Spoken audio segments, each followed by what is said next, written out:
Welcome back to the channel, everyone. Today we're delving into one of America's most intriguing and famous tales, the Bell Witch Haunting. This story, which originated in the early 19th century, has captivated people for generations and continues to spark interest and debate. Our journey begins in the year 1817 in rural Adams, Tennessee. The Bell family, led by John Bell and his wife Lucy, were hard-working farmers. They lived a peaceful life, with their children on a modest farm, surrounded by beautiful woods and rolling hills. Life in early 19th century Tennessee was a mix of hard work and community bonding, and the Bells were no exception. The family consisted of several children, but it was their youngest daughter, Betsy, who had become central to this story. Betsy was described as a lively and cheerful girl, filled with curiosity about the world around her. At first, everything seemed normal for the Bells. They engaged in their daily routines, tending to crops, livestock, and their home. However, as time went on, strange occurrences began to unfold. It started with small, mysterious sounds, unexplained knocks on walls, scratching noises, and sometimes the distant sound of chains dragging across the floor. The family initially thought it was simple mischief from local wildlife, or perhaps just the creaks of an old house. But as these disturbances continued, the family began to feel an unsettling presence in their home. It wasn't long before the entity, later known as the Bell Witch, started to communicate. This spirit claimed to be the ghost of a witch named Kate Batts, a neighbor of John Bell. The name Kate Batts became associated with the spirit's presence, and the stories about her would evolve over time. Kate Batts was said to have been wronged by John Bell in a land transaction, which many believe sparked her displeasure. The spirit began to engage the family in conversations, sometimes mimicking voices of the family members. The phenomena started to feel less like innocent noises and more like intentional communications. As the weeks passed, the spirit began to interact more directly with the family.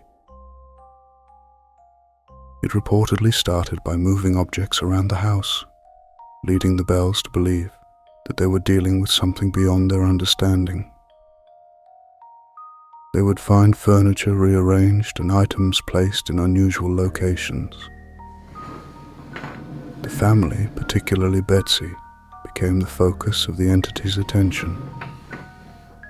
Reports indicated that the spirit would pull her hair, poke her, and even create a sense of unease around her. Betsy, once a cheerful girl, began to feel anxious and distressed by the constant presence of the entity. The Bells, trying to make sense of these occurrences, sought help. They reached out to friends and neighbors, inviting them to witness the phenomena firsthand. Many came, intrigued by the stories, and they claimed to experience the strange happenings for themselves. Guests reported hearing disembodied voices, and some described feeling touches from an unseen presence. Word spread quickly about the Bell Witch. The haunting became a sensation in the region, drawing curious visitors from nearby towns. People were eager to experience the supernatural for themselves, leading to a mix of fascination and skepticism. As more visitors arrived, the spirit seemed to become even more expressive. It would often communicate with those present, leading to various encounters that included laughter, singing, and even storytelling.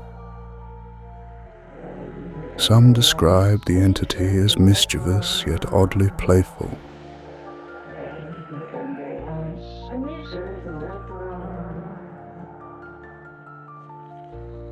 In 1820,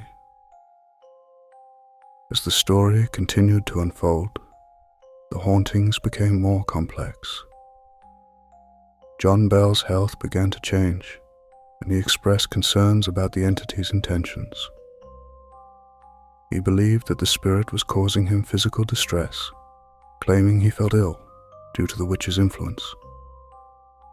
This concern grew, and many community members began to discuss the possibility of a curse. As John's health continued to decline, local doctors were summoned to help.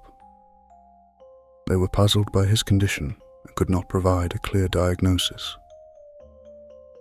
The Bells believed that John was being affected by the spirit in a profound way. On December 20th, 1820, John Bell passed away.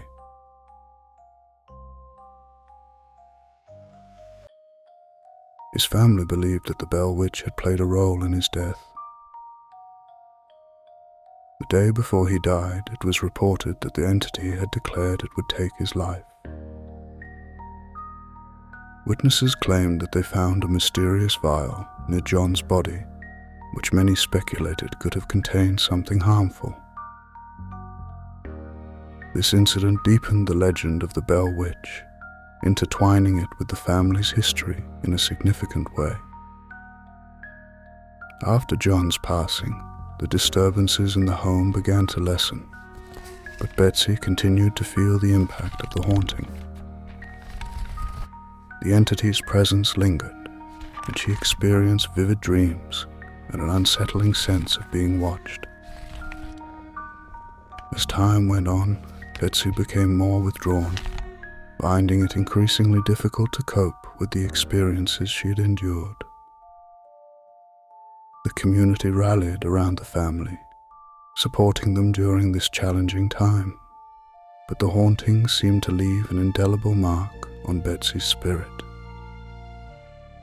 In 1821, Betsy announced her engagement to a local boy named Joshua Gardner. This should have been a joyous occasion, but the spirit reportedly objected to the engagement. It was said to have declared that the marriage would not take place, which placed Betsy in a difficult position. Caught between her feelings for Joshua and the ongoing disturbances, Betsy made a heartfelt decision to break off the engagement. This choice marked a turning point in her life, and shortly thereafter, the disturbances ceased. The entities seemed to withdraw, leaving the family to find peace and recover from their experiences. The Bell Witch legend didn't end with the Bells. It became a part of American folklore, inspiring stories, books, and even films. People have sought to understand what truly happened at the Bell Farm, leading to various theories and interpretations. Some have suggested that the events were a product of psychological stress, while others believe they reflect deeper themes of family dynamics and community interactions. The story has captivated historians and paranormal enthusiasts alike, leading to many investigations and explorations of the site. Various paranormal teams have sought to uncover the truth, conducting research and exploring the grounds, each adding layers to the ongoing narrative of the Bell Witch. Today, the Bell Witch is often seen as a cultural phenomenon, representing the complex interplay between belief, community, and the unknown. It serves as a reminder of the mysteries that can emerge from our past and the stories that continue to resonate with us over time. As we reflect on the Bell Witch haunting, we're reminded that while some events may remain unexplained, the impact of these stories can be profound. They shape our understanding of folklore and the human experience, connecting us to our history in unexpected ways. Thank you for joining me today as we explored the fascinating story of the Bell Witch haunting. If you enjoyed this tale, Be sure to like, subscribe, and share your thoughts in the comments below. What do you think really happened to the Bell family? Until next time, continue to explore the mysteries that surround us, and remember that every story has the power to connect us to our shared human experience.